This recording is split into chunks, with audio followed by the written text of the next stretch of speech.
Alright folks, today we're taking a look at the Sunglife solar power radio. It's got some cool features on there I think we're going to like, so let's check it out today on K5ATA Ham Radio.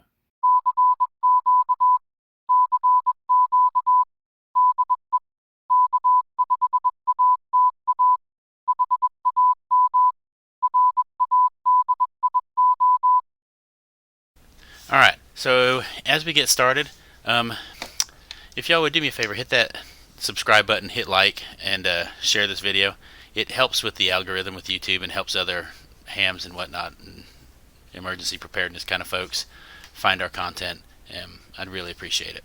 So let's take a look at this. Alright folks, today we're taking a look at the Sunglife Emergency Solar Radio. Okay, this was sent to me by Sunglife to take a look at.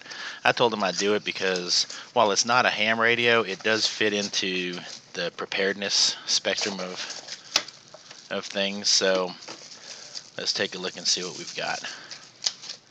Instructions, you can toss those aside unless we need them. Real hams don't read instructions.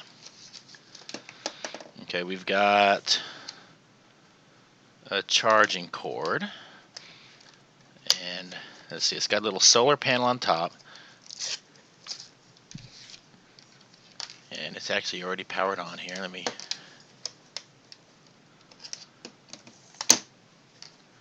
Okay, now what I'm going to do is I'm actually going to run this battery all the way to the ground. It's actually pretty bright, little light there. I'm going to run this battery all the way into the ground because I want to see how long it takes to charge and then how long it lasts. So I'm going to turn everything on and see if we can't kill this battery. Then we're going to see how long it takes to charge. It has a hand crank also, so if you're in the dark, you can crank it and charge it.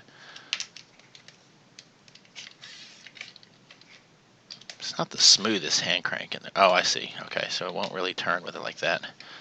It also has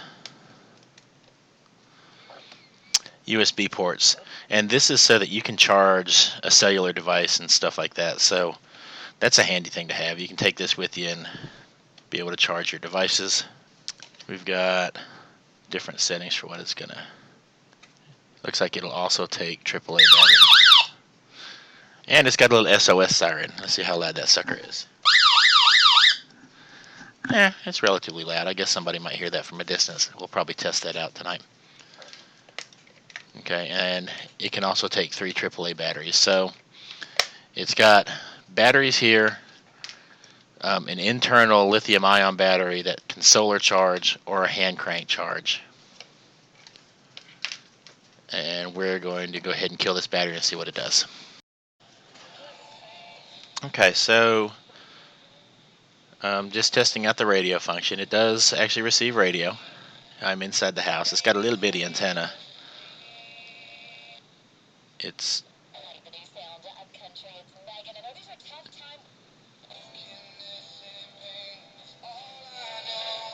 gets relatively loud.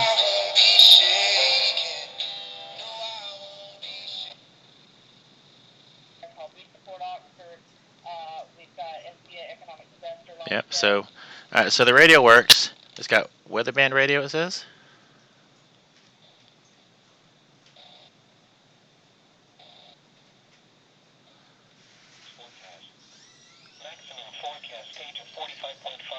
So it picks up NOAA weather radio. Okay, so now you've got to crank pretty much the whole spectrum of the dial there to be able to find it, but it is there. AM. Let's check it. Not a whole lot of AM stations out there anymore.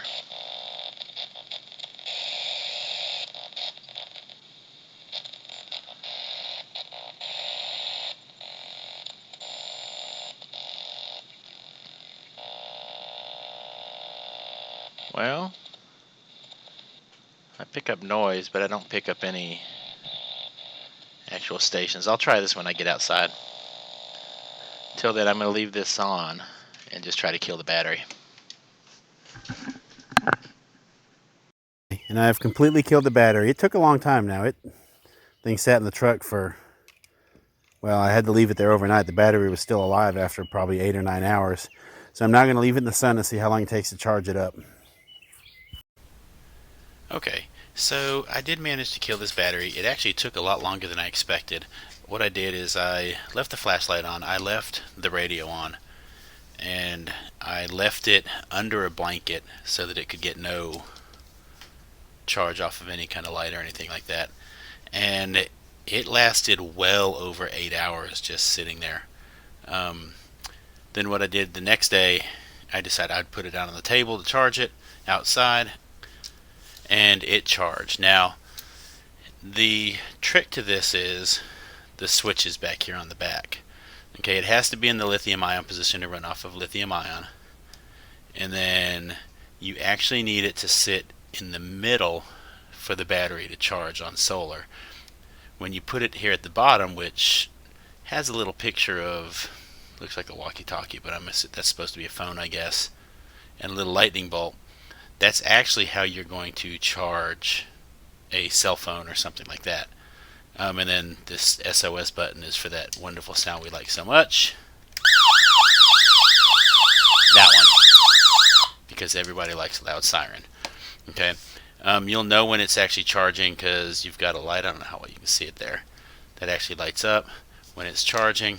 You'll see when I cover that solar panel, the light's off. And let me turn this so it's actually facing the light here. And the light lights back up. So you can tell when it's actually getting a charge off of that. Turning the flashlight on and off is just right here.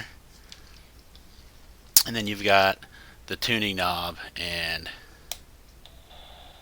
the volume on-off knob here. Like I said, you've got the dynamo in here to turn, and you can crank it up.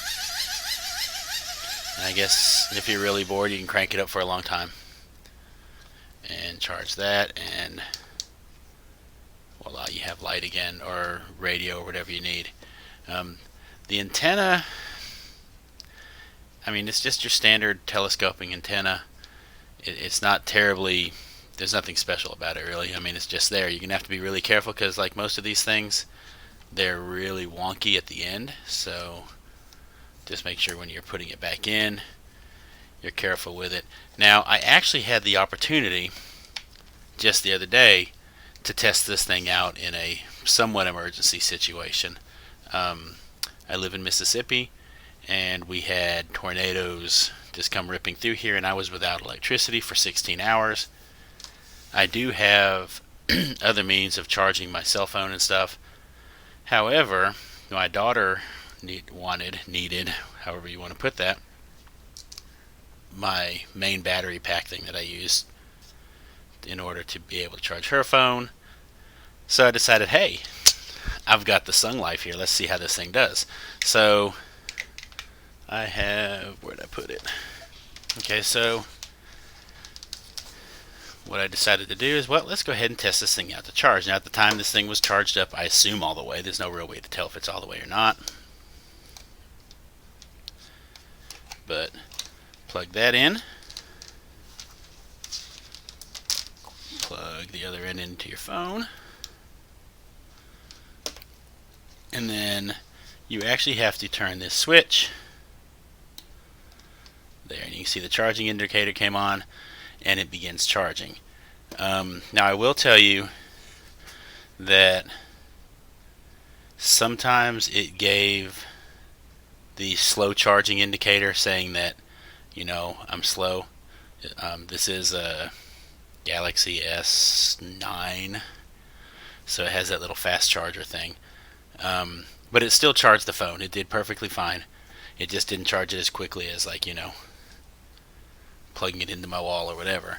But it kept my phone charged. I was without power for 16 hours. My phone was alive the entire 16 hours. So it worked out well for that. I did not need the radio and stuff like that because I just didn't.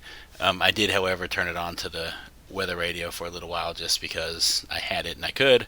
I have other weather radios, but decided to give it a shot, and it worked well. I was able to hear, the NOAA weather radio stuff and whatnot. Pretty much depleted this battery, keeping my phone charged. Stuck it back out in the sun The following day, finally got sunny out at sometime around midday. Stuck it out there, and by the end of the day, it seemed to be charged up pretty well, and I had it playing the radio again. So overall, go ahead and unplug that because it's in the way. Overall, I'm going to have to say it's not a bad little emergency radio. I can see throwing this thing into a pack, leaving it back there. I would probably put it in a Ziploc bag or something in case it gets wet inside or something. But charge it up, throw it in a pack, and you have it with you. That way you have a way to charge your cell phone or whatever device you have. You have a flashlight, you have radio, you have weather radio, stuff like that. I want to say it's something like $33, something like that on Amazon. But generally, I'm gonna have to say I'm pretty pleased with it. Like I said, this is a little bit wonky. That's the only. If I had to complain about something, it works, but let me see if you can see that. It keeps it out at this angle, so when you're spinning it, I don't know how to describe it. It just feels funny. I mean, but it works. It charges it up well. So you've got all 3 bands of radio. But yeah, like I said, I'm gonna have to say it's not a bad little emergency radio. So I got to put it to the test this week, and it worked out perfectly fine. So that's it, guys. Y'all take care. Thanks for watching. Hit like, hit subscribe. If you have any questions or anything, hit me up below. I'm more than happy to answer questions for you. Y'all take care.